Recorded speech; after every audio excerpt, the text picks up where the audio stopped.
Hey there, Smoke Master D coming at you with another episode of Barbecue Buyer's Guide. In this one, we'll be looking at stainless steel charcoal grills. This episode was inspired by Bradley Robinson, the Chudster, releasing the Chud Grill recently. And as I like to do, I asked myself, what other options are there for stainless steel charcoal grills? I'm going to share those results with you today. And here I have some chapter times for you if you'd like to jump around or ahead in this episode. Please remember, though, to like this video and subscribe to the channel. Now for a couple of notes before we get started. I'm not including any Dynaglow stainless steel charcoal grills because the percentage of the grill body that's actually stainless steel appears to be on the low side. Another note I wanted to make is that there are several manufacturers in this episode that are known for making propane gas grills, and in particular, ones that can be built into an outdoor kitchen. These manufacturers didn't build their charcoal grills from the ground up. Instead, I think that they started with the propane grill schematics and kind of took it from there, taking out the burners and putting in a raisable charcoal fire grate instead. I don't want to say that these charcoal grills won't do well for you, but I did want you to be aware of that dynamic. The Blaze charcoal grill, for instance, had a review in which the buyer noted that the cart came with a hole in the cabinet for a propane tank. Also, that at high temps the ash pan had warped for this buyer. I'll be ordering these manufacturers by the lowest price grill that they offer. Starting off, we have a charcoal grill from Napoleon Grills for $1,499. Now, on their website, I couldn't find any mention of what kind of stainless steel was used in the production of the grill. The fact that they don't mention it makes me suspect that it's the cheaper 430 stainless, which is still good, but not quite as good as 304 stainless steel. Pretty much all the rest of the grills in this episode are 304 stainless steel. If you buy a grill and you're wondering if it is the 430, if you can stick a magnet to it, that's 430. 304 stainless steel is not magnetic. Another thing that helps lower the price of this grill is that several of the internal components are carbon steel rather than stainless steel. This includes the cast iron grates, which have the signature S curve that Napoleon uses, and the fire grate and ash catch. Now, the upper half rack is stainless steel. Like all the other charcoal grills from producers of gas grills, there is a mechanism for raising the charcoal grate. This appears to be a lever rather than a crank. The intake vents are at the bottom of the grill portion, near where it sits on the cart. There's a tab there that hopefully won't get too hot, so I think that's what the tab is for, so that it is good to the touch. And the best for last, we have a charcoal access door. I realize that adding more charcoal is less necessary in the shorter kinds of cooks that happen on a grill. Even still, you may need to move the charcoal to one side to create a two-zone cooking environment, or just adjust it in some other way. That access door is really the best selling point of this Napoleon grill. And as we go on, we'll see that a lot of grills from propane grill manufacturers don't include this. One other particularly notable feature for the Napoleon grill is this charcoal rotisserie burner. It appears to be a little cage that goes at the back of the grill that holds lit charcoal to brown the side of whatever you put on the rotisserie. And there you see the rotisserie kit is $199.99. If you want a cover, it is $99.99. Now we come to Wilmington grills, which are built in the state I live in here, North Carolina. There are two options, a 30-inch and 36-inch grill. I never saw a picture of the 36-inch model, and I will be using that picture of the 30-inch model to represent them both in the entirety of this video. Now, the first prices I have there are the ones that I'll be using in the charts. They came from an online retailer. I called the company, however, to confirm them, and they actually told me that they don't have a set MSRP, which is a price the manufacturer sets and gets an agreement from the sellers that they won't sell the product for less than that agreed upon price. Wilmington Grill uses a distribution model, so they do have a set price that they charge these distributors, but they allow all their distributors to add on the shipping cost, so all the prices are different at different locations. I called up my local dealership and they quoted me these prices for the Winston-Salem area of North Carolina. So those prices on the right hand side, those are them. Interestingly, the 36-inch model was only $100 more and was less than the cost from the online retailer. As for features, the Wilmington Grill has a stainless steel grate with lift handles. There's a front plate that perhaps makes the grill look bigger but doesn't seem to do anything else, like hide a propane tank, which it seems to do on other models. There's a stainless steel knob that raises and lowers the fire grate. You see under it the ash catch pan. The grill comes with two side tables, including one with a pull bar, works in conjunction with the 10-inch rubber wheels placed on the opposite side so that you can wheelbarrow the grill about. There's an exhaust at the top of the lid, which looks like you can manipulate it in some way.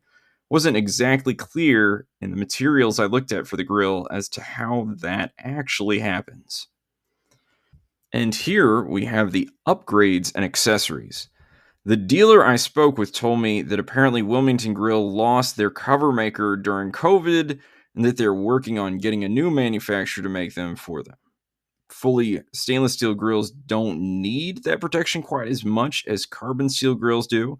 So I don't know if I'd let that be the deciding factor in my decision. Please note that the rest of these prices were quoted for me from the dealer that lives near me. If you live further than I do, there's a chance your price may be higher to reflect the shipping cost. There's a half griddle there for the 30-inch. I would pay $299. For the 36-inch, I would pay $340. If I wanted a full griddle for the 30-inch, it would be $299 as well. There wasn't a full griddle option for the 36-inch. Now we come to Hasty Bake, the first company in this episode that doesn't make propane grills. Now, I featured Hasty Bake Grills in an episode looking at a few carbon steel grills with raisable fire grates. I'll link that above. But now we'll look at their stainless steel counterparts. The Suburban, as its name suggests, is a truncated grill made to fit into tighter spaces in more urban living situations. Costs $1,799. The Legacy Stainless is $2,299. The Gourmet Pro is $2,999, and the 357 Pro dual insulated is $3,999. And here we have the features of the Legacy and Suburban models. The two Pro models, which have a few upgrades from the Legacy, we'll see in the next slide. The crank mechanism goes a full 14 inches from bottom to top, allowing the Hasty Bake grills to also somewhat function as direct heat smokers as well as grills. You can see the turn crank there and the corresponding indicator that goes between smoke, bake, and sear, indicating what level the fire basket is at without you having to open the fire access door to check. Now, that door is on the right-hand side of the grill, allowing you to add charcoal or change configurations anytime you want. There's a shield that you can set over the fire basket if you want to cook indirectly, as well as an ash pan that's easily removed for dumping ashes afterwards.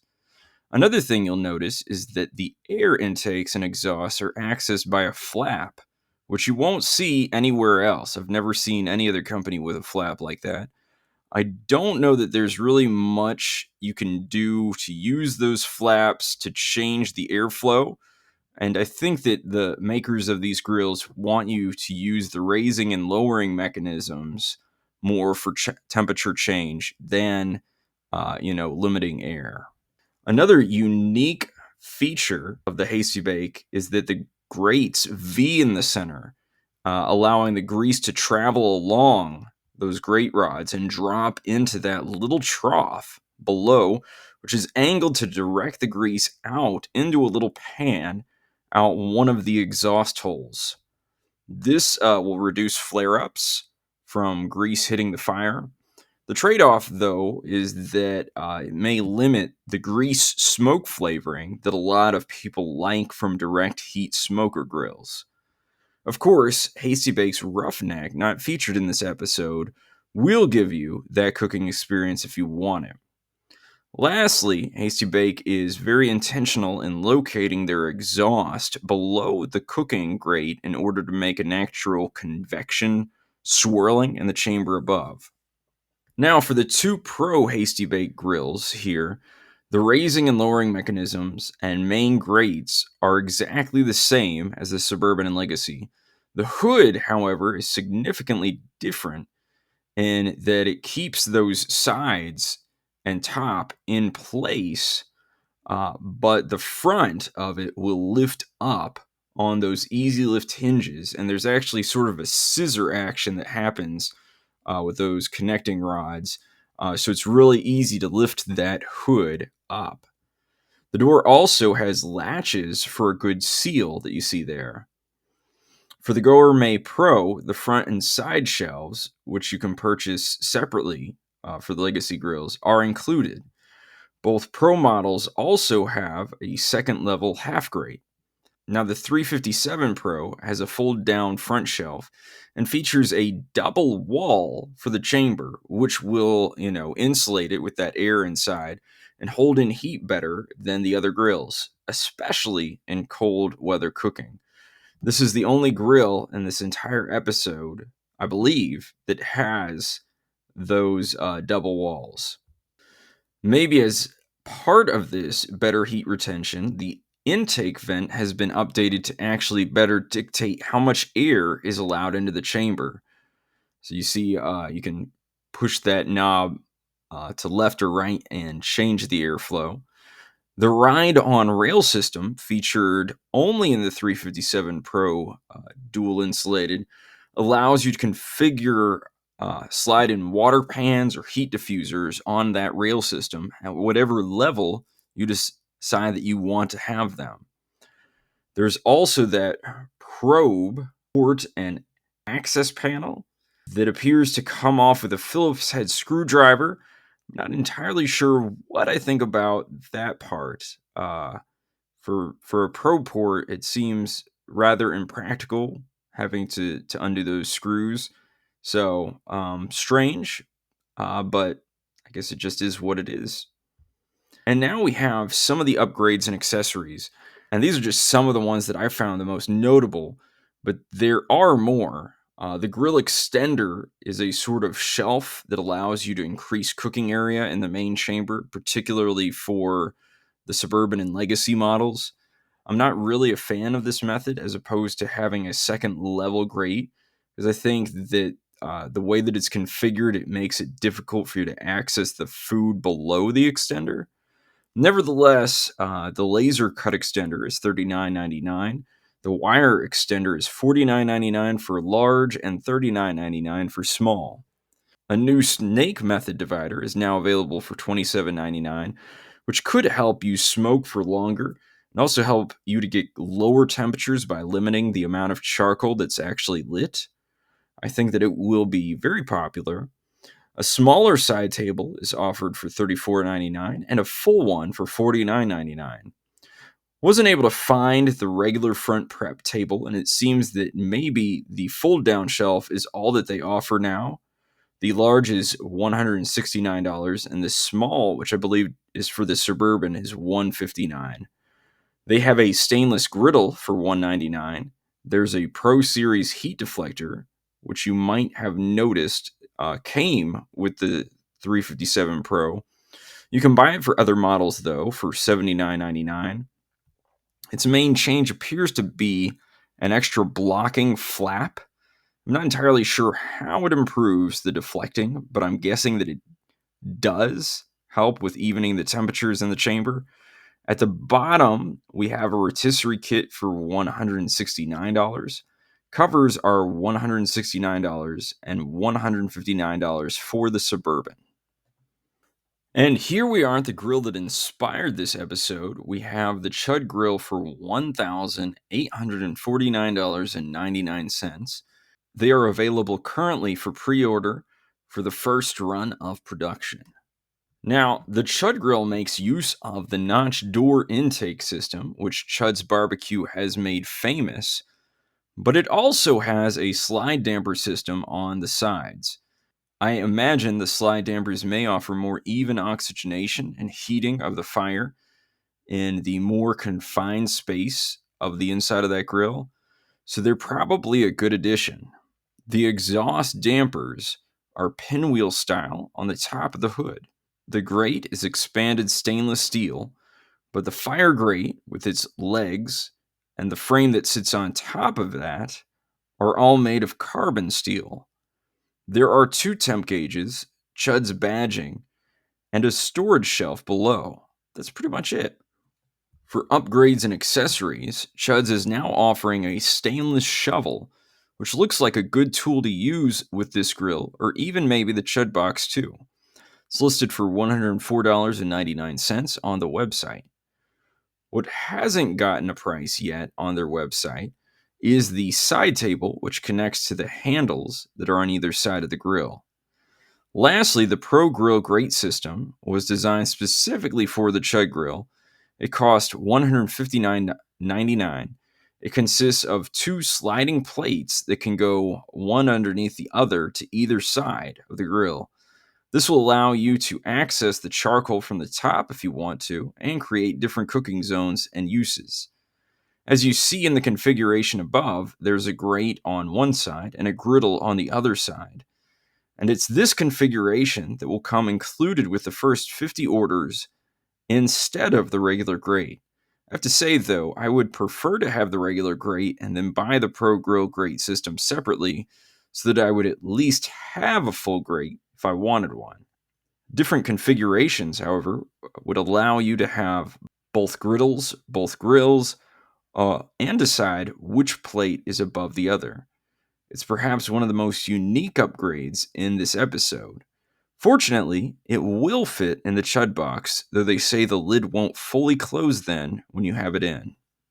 Now here we have the Bowl Barbecue Premium Bison Charcoal Grill for $2,558. Now we're going to notice again that there's no access door for the fire.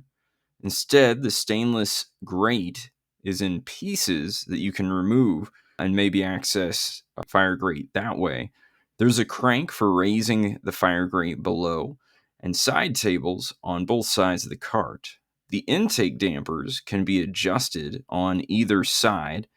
There's a hole for ash and an ashtray for easy ash disposal. Lastly, the hood has a gasket for keeping all that heat inside. And now we come to the Blaze 32-inch charcoal grill for $2,837.48. It's currently on sale for $2,319.98, but the higher price is what will be featured in the charts. Now, this grill has a lot of similar features to a few others we've seen. There's a crank, a pull-out ashtray, stainless steel cooking grids. The knob for adjusting airflow is in the back of the grill. I think you can adjust it from the outside of the back, even though the picture there has the person adjusting it from inside the grill. The placement is also interesting in that it seems like it may serve as both the intake and exhaust, unless there is an intake somewhere else that I'm not aware of. Besides that, the charcoal grate can be removed. Charcoal is added to this grill by using a little tool that comes with it that you use to hook one of the cooking grids, pull it up, and then catch the tool on one of the holes above the grate. This method of fire access seems a little bit lesser in that you could lose that tool. There's also the part where you have to expose your hand to the heat in order to make it work. And here we have 2 upgrades. There is a pizza stone that won't crack despite sudden temperature changes for $125.99. There is a stainless griddle that costs $269.99. Lastly, the cover, I believe, that will fit this grill is listed below at Barbecue Guys, currently on sale for $74.99. The usual price is $93.74. And here we have the Coyote 36-inch charcoal grill, which is currently $3,598, but was originally $3,958. Comes up under the clearance section of this Brandster website. So I don't know what that means for the continued manufacture of this grill. The other strange thing is that Coyote appears to go through dealers, so all the prices here are from coyotegrill.com, which may be a dealer in itself that has an online presence rather than an official part of Coyote Outdoor Living, which is the company that actually produces the grill. It's a little confusing, and I have to say that I don't exactly know where the lines fall in all of this. Now, the grill has a charcoal drawer, which you can only open when the fire grate has been lowered to the bottommost level. The air intake is adjusted with the knob on the middle of the drawer. There are stainless steel grates and a warming rack above. It also has that drip tray that you see at the bottom. And here we see that the 36-inch grill cover is currently $149. Our last grill is the Pits and Spits stainless steel flat top adjustable charcoal grill, which is $4,899.99. Now, Pits and Spits also makes this as a carbon steel grill, and it also makes another grill with more headroom that you can actually request to get made entirely in stainless steel, but they don't have a page for that, so I didn't include it here. One interesting note is that Pits and Spits will ship this grill to you for free, or, shipping is included in the price, however you want to think of it. There are plenty of interesting features in this grill, starting with the gas assist lighting for your fire. There's a nozzle there that you can hook up to a propane tank and a rod inside the chamber underneath the fire grate that will light and get your charcoal going. You can see the 3/16 inch plasma cut stainless steel grate pieces there. There are pull handles on the side. The casters look to be of a good size and good for getting the grill around the yard, something that can't be said about most of these other grills. There are circle style air intakes on the doors. The grate raising mechanism is controlled by a lever on the side of the grill that sits in those different slots where you can rest the lever to hold the fire grate in position. The only upgrade for this Pits and Spits is the griddle for $199.99. And now here we are at the charts. Our first chart, as always, is price. You can see where some of the manufacturers with multiple grills fit in and at what points they do. Napoleon first on the left, then the Wilmington 30, the Hasty Bake Suburban, the Chud Grill, the Wilmington 36, the Hasty Bake Legacy, the Bison 30, the Blaze 32, the Hasty Bake Gourmet Pro, the Coyote 36, the Hasty Bake Pro Dual, and lastly, the Pits and Spits flat top at the top right. And now we have inches squared for the main grate. The Hasty Bake Suburban is first, then the Chud Grill. The three remaining Hasty Bakes have the same size main grate, about 520 inches squared. The Wilmington 30-inch, then the Blaze 32, the Bison 30, which must be longer front to back than the Blaze, then the Napoleon, the Wilmington 36, the Coyote 36, which I estimated from the schematics, they only gave square inches for all grades, and the Pits and Spits flat top with the largest grate.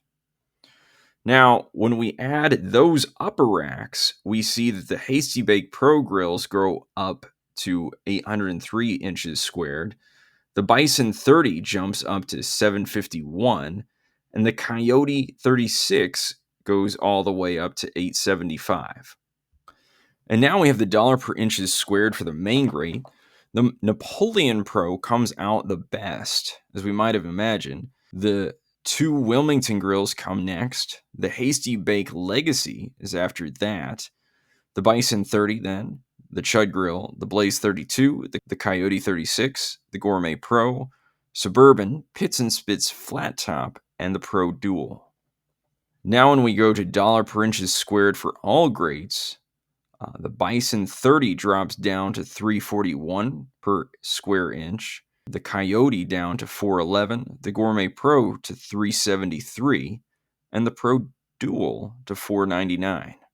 And now I would like to go over two important factors that would include data that I decided not to track down. The first is the max height between the fire grate and the main cooking grate.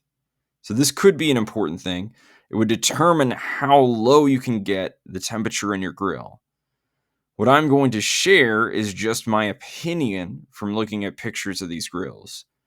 The Chud Grill looks like it has a pretty short distance between those two grates. It is the only grill in this episode with no way to raise or lower the fire grate. In the next row, I have all the grills made by manufacturers who also produce gas grills. These grills are made to be built into outdoor kitchens, and their designs are partially taken from propane grills. All of that together means that they're somewhat limited in the height that they can make between those two grates. I would think that for most of them, they're around 10 inches at most, possibly less. Again, these are my guesstimations. The Hasty grills have that full 14 inches between those grates. The Pits and Spits, lastly, may have the most height between those grates. So I think that those at the bottom are going to be doing the best for changing temperatures. The other important factor is weight. The weights will be related to the metal thickness, which all goes into how well, somewhat, that the grills perform. These four weights are the ones that were actually on the pages of these grills for purchase. So the rest of these pages didn't say anything about that. I could have called all these manufacturers to get the rest, but I decided not to. In high heat, direct heat grilling, heat retention isn't quite as important because it's actually harder to achieve lower temperatures rather than higher temperatures. Nevertheless, if you are buying one of these grills, you may want to look into that on your own. And now we have my thoughts on these grills. There's a lot I like about the Napoleon Grill, especially that fire door. I'm not really a fan of cast iron grates because I think they're harder to clean.